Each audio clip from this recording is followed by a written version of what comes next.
Hello दोस्तों, मैं आज की इस वीडियो में कुछ मोटिवेशनल कोट्स लेके आया हूं जो कि महान ग्रीक फिलोसोफर अरस्तु के द्वारा कही गई हैं। अब हम अरस्तु की कोट्स पढ़ने और समझने जा रहे हैं, तो इनके बारे में भी थोड़ा जान लेते हैं तो ज़्यादा अच्छी बात है। बड़े ही कमाल के इंसान थे। प्लेटो इनके गुरु थे और ये सिकंदर के गुरु थे। इन्होंने बहुत से विषयों पर अनेकों रचनाएं करी, जैसे भौतिकी, कविता, नाटक, संगीत, तर्कशास्त्र, राजनीति शास्त्र, नीति शास्त्र तथा जीव विज्ञान आदि। और इसीलिए उनका नाम इतिहास के पन्नों में दर्ज है। उन्होंने एक जिंदगी में इतना सब कुछ कर डाला, अलग अलग क्षेत्रों में विशेष काम करके हमें अपनी रचनाओं के माध्यम से एक ऐसा अमूल्य खजाना दिया जो आज भी हम सबकी जिंदगी को बेहतर और ज्ञानवान बनाने में सहायक है। इनके अनेकों महान कार्यों के कारण ही इन्हें प्राणी विज्ञान का पिता, तर्क का पिता, जीव विज्ञान का पिता, भ्रूण विज्ञान का पिता, प्राकृतिक कानून का पिता, वैज्ञानिक विधि का पिता, यथार्थवाद का पिता, आलोचना का पिता, व्यक्तिवाद का पिता, टेलीलॉजी यानी उद्देश्यवाद का पिता कहा जाता है। आपने सुना कि कितने क्षेत्रों में महारत हासिल है इन्हें। खैर, इनके बारे में विस्तार से मैं किसी और वीडियो में बताऊंगा।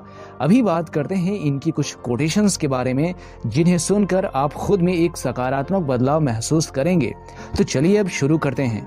अरस्तु जी कहते हैं, वह जो समाज में रहने में असमर्थ है या जिसकी कोई आवश्यकता नहीं है क्योंकि वह अपने लिए पर्याप्त है, उसे या तो पशु होना चाहिए या भगवान होना चाहिए।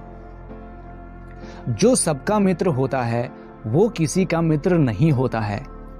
चरित्र को हम अपनी मन की बात मनवाने का सबसे प्रभावी साधन कह सकते हैं। शिक्षा बुढ़ापे के लिए सबसे अच्छा प्रावधान है। बिना साहस के आप इस दुनिया में कुछ भी नहीं कर सकते। प्रतिष्ठा के बाद साहस ही दिमाग की महानतम विशेषता है। कोई भी क्रोधित हो सकता है, यह आसान है, लेकिन सही व्यक्ति से सही सीमा में, सही समय पर और सही उद्देश्य के साथ सही तरीके से क्रोधित होना सभी के बस की बात नहीं है और यह आसान नहीं है। दोस्त क्या है? दो शरीर में आवास करने वाली एक आत्मा। श्रेष्ठ व्यक्ति वही बन सकता है जो दुख और चुनौतियों को ईश्वर की आज्ञा मानकर उसे स्वीकार करके आगे बढ़ता है। बिना कष्ट के हम सीख नहीं सकते हैं, क्योंकि सीखना बच्चों का खेल नहीं है। शिक्षित और अशिक्षित में उतना ही अंतर होता है जितना जीवित और मृत में। आलोचनाओं से बचने का एकमात्र तरीका है कि कुछ मत करो, कुछ मत कहो, कुछ मत बनो, क्योंकि अगर हम कुछ करेंगे तो आलोचना तो होगी ही। इसलिए आलोचनाओं से डरना नहीं चाहिए। इंसान लक्ष्यों के लिए जीने वाला एक प्राणी है। उसके जीवन का तभी अर्थ है जब वह अपने लक्ष्यों के लिए प्रयास करता रहे और उन्हें प्राप्त करता रहे।